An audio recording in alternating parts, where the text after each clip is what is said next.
Welcome to special analysis. నేను రమ్మ మండవ. ఈ రోజు అనాలిసిస్ లో భాగంగా మనం తీసుకోబోతున్న టాపిక్ ఏంటంటే చంద్రబాబు నాయుడు, శివుడు, అదేవిధంగా ఓ పాము. చంద్రబాబు నాయుడు అపచారం చేశారా నిజంగానే అని చెప్పేసి నేను టైటిల్ పెడతాం జరిగింది ఈ రోజు అనాలిసిస్కి. ఆ అంశం గురించి మనం ఈ రోజున డిస్కస్ చేసే ప్రయత్నం చేద్దాం. ఇక్కడ చూసినట్లయితే చంద్రబాబు నాయుడు లేటెస్ట్గా వినుకొండ పర్యటనలో స్వచ్ఛంద కార్యక్రమంలో పాల్గొన్నారు ఆయన. అక్కడ లోకల్గా ఉన్న స్థానికులను ఉద్దేశించి, అక్కడ హాజరైన ప్రజలను ఉద్దేశించి కొన్ని కమెంట్స్ చేశారు ఆయన.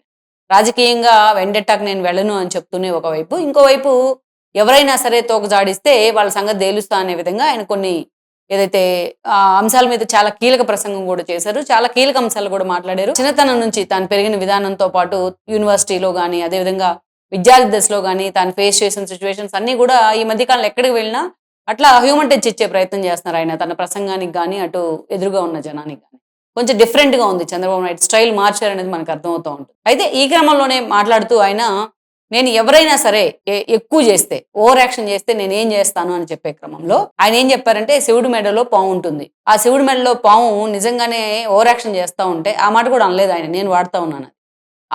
ఆ పాముని నిజంగా నేను శిక్షించాలనుకుంటేనో, లేకపోతే దాని మీద నాకు కోపం వస్తేనో, నేను శివుడికి ఒక నమస్కారం చేసి ఆ పాముని తీసుకొని వచ్చి దాన్ని ఏం చేయాలో చేస్తా అన్నారు. అంతేగాని ఆ పాముని చంపేస్తానా లేకపోతే ఇంకోటి చేస్తానా అని అనలేదు చంద్రబాబు నాయుడు. ఎక్కడ ఇది పట్టుకున్నారు వైసీపీ నేతలు. మొత్తం సోషల్ మీడియాలో ఎక్కడ ఓపెన్ చేసినా ఒకటే స్క్రిప్ట్, టాప్ టు బాటం ఒకటే స్క్రిప్ట్.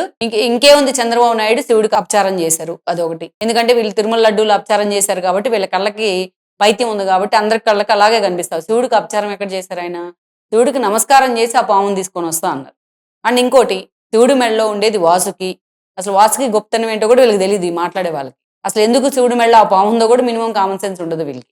క్షీరసాగర మదనంలో వాసుకిని ఆ రోజు అంత హెల్ప్ చేసింది కాబట్టి, తన కంఠ హారంగా ధరిస్తాను, మందర పర్వతాన్ని చిలకడంలో వాసుకిని కీ రోల్ ప్లే చేసింది కాబట్టి ఆ రోజు, అందుకే దాని కృతజ్ఞతగా శివుడు ఆ వాసుకిని తన మెడలో కంఠహారంగా ధరిస్తానని చెప్పి ఆ రోజు తీసుకోవడం జరిగింది. సో అలా సరే, ఆ వాసుకి ఏదైతే దైవత్వంతో కూడిన ఒక పావును పట్టుకొని అంతలా అవమానించారు చంద్రబాబు నాయుడు, మహాపచారం చేశారని ఒక వీడియో, కొంతమంది వీడియోలు చేస్తా ఉన్నారు. ఇంకొకరు ఏం చేస్తా ఉన్నారంటే, అంటే చంద్రబాబు నాయుడు ఆ పాము అంతు చూస్తా అన్నారు, అంటే దైవత్వంతో కూడిన పాముని, శివుడి మెడలో ఉన్న నాగరాజుని చంద్రబాబు నాయుడు చంపేస్తారా అనేది ఇంకొంతమంది వీడియోలు చేశారు. ఇంకా ఏం వీడియోలు చేశారంటే, జగన్మోహన్ రెడ్డిని ఆ పాముతో పోలుస్తూ వీళ్ళంతా జగన్మోహన్ రెడ్డి అంతు చూస్తానంటున్నారు చంద్రబాబు నాయుడు అని ఇంకొంతమంది మాట్లాడారు. ఇంకా ఎక్స్ట్రీమ్ లెవెల్కి వెళ్ళిన పైత్యం ఉన్న వాళ్ళు ఏం మాట్లాడారంటే, ఇంకేముంది, చంద్రబాబు నాయుడు జగన్మోహన్ రెడ్డిని అందు తేలుస్తానంటున్నారు, చంద్రబాబు నాయుడు జగన్మోహన్ రెడ్డిని చంపేస్తానంటా ఉన్నారు. సో మేము అలాంటప్పుడు జగన్మోహన్ రెడ్డి భద్రత పెంచాలని కేంద్ర ప్రభుత్వాన్ని కోరితే తప్పేంటి అని చెప్పి ఇంకొంతమంది మాట్లాడుతూ ఉన్నారు. చంద్రబాబు నాయుడు నోట్లోంచి ఎక్కడైనా సరే ఎవరినైనా చంపేస్తానని కానీ, వాళ్ళ అంతు తేలుస్తానని కానీ ఎక్కడైనా ఒక డైలాగ్ వచ్చిందా? ఎక్కడా ఉండదు. క్రాస్ చెక్ చేసుకుందాం కావాలంటే, ఎక్కడా ఉండదు.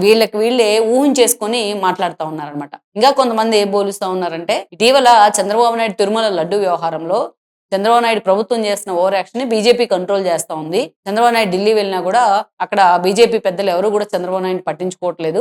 ఎక్కడికక్కడ మీరు తిరుమల లడ్డు నీకు రాజకీయాలు చేయొద్దు అని ఆయన ఆపే ప్రయత్నం చేస్తా ఉన్నారు. అందుకని బీజేపీ మీద కూడా చంద్రబాబు నాయుడు చాలా కోపంతో ఉన్నారు. అంటే ఇంకా జగన్మోహన్ రెడ్డికి బీజేపీ ప్యాంపర్ చేస్తుందని చంద్రబాబు నమ్ముతా ఉన్నారు. అందుకే శివుడిని బీజేపీ అనుకుంటే, మోడీకి అవసరమైతే మోడీని పక్కన పెట్టి ఆయనకు ఒక నమస్కారం చేసి, శివుడు లాంటి మోడీకి అక్కడున్న ఆయన మెడలో ఉన్న పాము ఏదైతే ఉందో అది జగను. సో ఆ జగన్ని బయటకు తీసుకొచ్చి ఆయన చంపేస్తాను, అవసరమైతే ఆయన కేసులో ఇరికిస్తానన్న విధంగా చంద్రబాబు నాయుడు ఒక మెసేజ్ ఇచ్చే ప్రయత్నం చేశారు అని చెప్పేసి, ఎవడికి వాడి ఇష్టం వచ్చినట్టు వాడి క్రియేటివిటీ అంతా దూర్చి దానిలో ఎవడికి వాడు స్క్రిప్టులు రాసేసుకుంటా ఉన్నారు, ఎవడికి వాడు మాట్లాడేస్తా ఉన్నారు. మినిమం కామన్ సెన్స్ కదా ఇక్కడ. చంద్రబాబు నాయుడిని మోడీ పట్టించుకోవట్లేదా? చంద్రబాబు నాయుడిని మోడీ వార్నింగ్ చేశారా? ఎప్పుడు చేశారు? వైసీపీని అధినేత చూసి వచ్చారా అది వెళ్ళి? లేకపోతే వీళ్ళు గతంలో చెప్పారు కదా, చంద్రబాబు నాయుడు ఇంట్లో సోఫాల కింద కూర్చొని మేము దూరొచ్చామని చెప్పేసి, తండ్రి కొడుకులు తగాదాలు పెట్టుకుంటున్నారని చెప్పేసి. పోనీ అట్లాంటి ప్రయత్నం ఎవరన్నా చేశారా వైసీపీ నుంచి? ఈ రోజు చంద్రబాబు నాయుడు కారణంగానే ఎన్డీఏ 3 ఏర్పడింది. చంద్రబాబు నాయుడు కారణంగానే మోడీ ఈ రోజు ప్రధానిగా ఉన్నారు. అది వైసీపీ నేతలకు కాదు, అది మోడీకి, అమిత్ షాకి కూడా తెలుసు. చంద్రబాబు నాయుడుకి మొన్న ఎన్నికల్లో అవకాశం వచ్చింది. ఎన్నికలు అయిపోయిన తర్వాత ఇండియా కూటమి చంద్రబాబు నాయుడుతో టచ్లోకి వచ్చారు.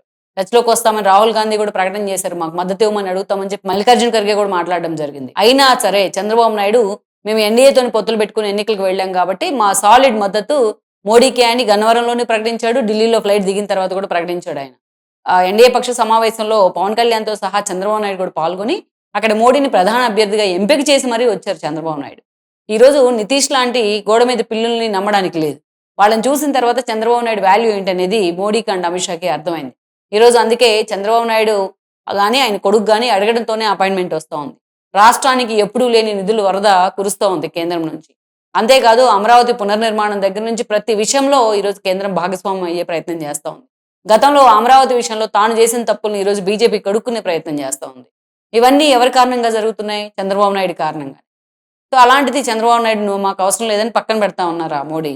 అందుకే మోడీని చంద్రబాబు నాయుడు థ్రెటన్ చేస్తా ఉన్నారా నువ్వు పక్కన ఉండమని. గతంలో ఆల్రెడీ ఆ రోజు అందరూ చంద్రబాబు నాయుడు చేసింది కరెక్ట్ అన్నారు బీజేపీతో ఆయన తెగతెంపులు చేసుకున్నప్పుడు. ఆ తప్పుని ఇప్పటికీ కూడా ఆయన రిగ్రెట్ అవుతూనే ఉంటారు. ఆ రోజు తెగతెంపులు చేసుకోకుండా ఉండాల్సింది, రాష్ట్రం ఇన్ని సంవత్సరాలు వెనక్కిపోయేది కాదు అని జగన్మోహన్ రెడ్డి కారణంగా. ఆయన తెగతెంపులు చేసుకోవడం వల్లే ఆ వ్యాక్యూమ్లోకి వైఎస్ఆర్సీపీ వచ్చింది. వైఎస్ఆర్సీపీని ఆ స్థాయిలో మోడీ అండ్ టీం కేసీఆర్తో సహా అందరు కలిసి ప్యాంపర్ చేశారు. వాళ్ళు 151 సీట్లతోనే అధికారంలోకి రావడానికి కారణమయ్యారు. సో అందుకే అలాంటి తప్పు ఇంకోసారి లోకేష్ కానీ, చంద్రబాబు నాయుడు కానీ, పవన్ కళ్యాణ్ కానీ చేయాలనుకుంటా. అందుకే వాళ్ళు ఎక్కడికి వెళ్ళినా 15 ఏళ్ల పాటు మేము ముగ్గురం కలిసే ఉండబోతున్నాం, 3 పార్టీలు కూటమే ఉండబోతుంది రాష్ట్రంలో అని చెప్తా ఉన్నారు అంత క్లారిటీగా. సో ఇక్కడే చంద్రబాబు నాయుడు ఏమన్నారంటే, ఎక్కడ దాంకున్నా సరే విషనాగులు ఉంటాయి. కేవలం వాసుకినే కాదు శివుడి మెడలో పాము అంటే విషనాగులు కూడా ఉంటాయి. అలాంటిది ఎంత పవిత్రమైన ప్లేస్ లో ఉన్నా సరే, అంటే రాజకీయాలు అనుకోవచ్చుగా, పవిత్రమైన ప్లేస్ అంటే శివుడు అంటే రాజకీయాలు అనుకోవచ్చుగా, పవిత్రమైన ప్లేస్ లో ఉన్న వాళ్ళని తీసుకొచ్చి అలాంటి విషనాగులను తీసుకొచ్చి కూరలు కట్ చేసే ప్రయత్నం చేస్తాన్నారు. ఆయన నేను చంపేస్తాను, నేను అంతు తెలుస్తా అనే వ్యక్తి చంద్రబాబు నాయుడు అయితే ఈరోజు అసలు వైఎస్ఆర్సీపీ ఉంటుందా? ఆయన మీద కానీ, ఆయన పార్టీ మీద కానీ, ఆయన పార్టీ నేతల మీద కానీ వీళ్ళు పెట్టిన కేసులు, వాళ్ళ క్యాడర్ని హింసించిన విధానం, థ్రెటన్ చేసిన విధానం, వీళ్ళు చేసిన అత్యాచారాలు ఎన్నున్నాయి లెక్కేసుకుంటూ పోతే టీడీపీ నేతల మీదే జరిగినవి. ఇవన్నీ పక్కన పెడదాం. జై తెలుగుదేశం అన్నందుకు చంద్రయ్యని పేక్ కోసి మరీ చంపేశారు కదా, పేక్ మీద కత్తి పెట్టి. దానికన్నా దారుణం ఏదన్నా ఉంటుందా? చంద్రబాబు నాయుడు నిజంగా వెండెట్టా తీసుకోవాలనుకుంటే జగన్మోహన్ రెడ్డికి మొన్నటి ఎన్నికల్లో 11 సీట్లు వచ్చేటివా? సరే వచ్చిన తర్వాత అయినా జగన్మోహన్ రెడ్డి ఈరోజు ఆ మాత్రమైన ప్రతిపక్షంలో ఉండగలిగే వాళ్ళ? జగన్మోహన్ రెడ్డి పార్టీ తరఫున చంద్రబాబు నాయుడిని, వాళ్ళ తల్లిదండ్రుల్ని, వాళ్ళ భార్యని బూతులు తిట్టిన వాళ్ళు ఉండగలిగే వాళ్ళ? ఈరోజు బయటే కాళ్ళ ఎగరేసుకుంటూ తిరగలిగే వాళ్ళ? తన డర్టీయెస్ట్ పొలిటీషియన్ ఆఫ్ ఇండియా అని కేసీఆర్ కామెంట్ చేస్తేనే అలాంటి కేసీఆర్ దగ్గరికి వెళ్ళి ఆయన తుంటి విరగొట్టుకుని హాస్పిటల్లో ఉంటేనే పరామర్శించి వచ్చారు చంద్రబాబు నాయుడు. అలాంటి చంద్రబాబు నాయుడు అంతు తేలుస్తా అంటారా? లేకపోతే చంపేస్తానంటారా? ఇవి వైఎస్ఆర్సీపీ ఏదో ఒకటి దిక్కుమాలిన ప్రచారం. రాష్ట్రంలో ఇన్ని ఇష్యూలు ఉన్నాయి కదా, వీటి మీద ఎందుకు ఫోకస్ పెట్టే ప్రయత్నం చేయరు వీళ్ళు? ఈరోజు అంబటి రాంబాబు ఇష్యూ తీసుకుంటే ఆయన జైలు నుంచి బయటకు వచ్చిన తర్వాత మొత్తం ఆయన స్వాతంత్ర సమరయోధులు చేసి పెద్ద స్వాతంత్ర పోరాటం చేసి జైలుకి వెళ్ళి వచ్చిన పెద్ద నేతలాగా ఆయన ఫోకస్ చేసే ప్రయత్నం జరుగుతూ ఉంది. వరుస పెట్టి అసలు ఓదార్పు యాత్రలు జరుగుతూ ఉన్నాయి వాళ్ళ ఇంటికి, ముద్రగడ పద్మనాభం దాకా, భూమన దగ్గర నుంచి మొదలు పెడితే. ఇది చాలా ఆశ్చర్యం. ఇలాంటి ఇష్యూస్ చాలా ఉన్నాయి రాష్ట్రంలో కదా, వీటిని పట్టుకుని ఎందుకు వెళ్ళడతారు? మోడీ చంద్రబాబు నాయుడిని పక్కన పెట్టారు కాబట్టి మోడీకో నమస్కారం చేసి జగన్మోహన్ రెడ్డిని పక్క తీసుకొచ్చి ఆయన అంతు తేలుస్తాడంట. జగన్మోహన్ రెడ్డిని అంతు తేలవాలంటేనో, ఆ పార్టీ సంగతి చూసుకోవాలంటేనో మళ్ళీ ఆయన పక్క తీసుకురావాలి. ఎందుకు ఇలాంటి వీడియోలు చేస్తూ వైఎస్ఆర్సీపీ పూర్తిగా జగన్మోహన్ రెడ్డి పరువు తీసే ప్రయత్నం చేస్తోంది. గతంలో ఎంత అధికారంలో ఉన్న సమయంలో కావచ్చు, అంతకుముందు ప్రతిపక్షంలో ఉన్నప్పుడు ఎంతో స్మార్ట్ గా ఉండేది ఆయన టీం. జగన్మోహన్ రెడ్డి ఏదైనా మాట్లాడితే ఆ పార్టీలో టాప్ టు బాటం అందరూ అదే లైన్ తీసుకునేవాళ్ళు. ఈరోజు జగన్మోహన్ రెడ్డితో సంబంధం లేకుండా కకావికలం అయిపోయారు. ఆ టీం అంతే ఉంది, పిఆర్ టీం, ఆ సోషల్ మీడియా అంతే ఉంది. వీళ్ళు జగన్మోహన్ రెడ్డికి ఇంకా మంచి చేయకపోగా ఇంకా జగన్మోహన్ రెడ్డి ఇలాంటి వీడియోలతోనే డ్యామేజ్ చేసే ప్రయత్నం చేస్తా ఉన్నారు. చంద్రబాబు నాయుడు ఆ మాట అన్నారు కాబట్టి తిరుమలలో మౌనిక అనే అమ్మాయిని, తెలంగాణ అమ్మాయిని పాము గరిచిందని ప్రచారం చేశారు. తీరాది అసలు అక్కడ పామే లేదు, అసలు ఆ అమ్మాయికి స్నేక్ బయటే లేదని చెప్పి డాక్టర్లు కూడా తేల్చి చెప్పి వాళ్ళతో టీటీడీ ఒక వీడియో కూడా చేయించింది ఈ రోజున. అది బయటకు వచ్చిన తర్వాత ఎక్కడ పెట్టుకుంటారు వీళ్ళు తల? చంద్రబాబు నాయుడు మహాపచారం చేశారంట. శివుణ్ణి ఏమన్నా అవమానించినారా చంద్రబాబు నాయుడు ఆ వీడియోలో ఆయన మాట్లాడిన మాటల్లో? సో ఇది చాలా ఉన్న ఇష్యూస్ రాష్ట్రంలో. ఇలాంటి దిక్కుమాలిన దరిద్ర ప్రచారాలకి ఎక్కడికక్కడ చెక్ పెడితేనే జగన్మోహన్ రెడ్డికి, ఆ పార్టీకి కానీ ఎంతో కొంత వైబిలిటీ ఉంటుంది. లేకుంటే జగన్మోహన్ రెడ్డి మళ్ళా ఆ పార్టీని మరో 10 ఏళ్ళు 20 ఏళ్ళు వెనక్కి తీసుకెళ్ళడానికి ఈ సోషల్ మీడియా ఒక్కటే చాలు. జగన్మోహన్ రెడ్డికి ఉన్న ఇప్పుడు సోషల్ మీడియా టీం ఒక్కటే చాలు.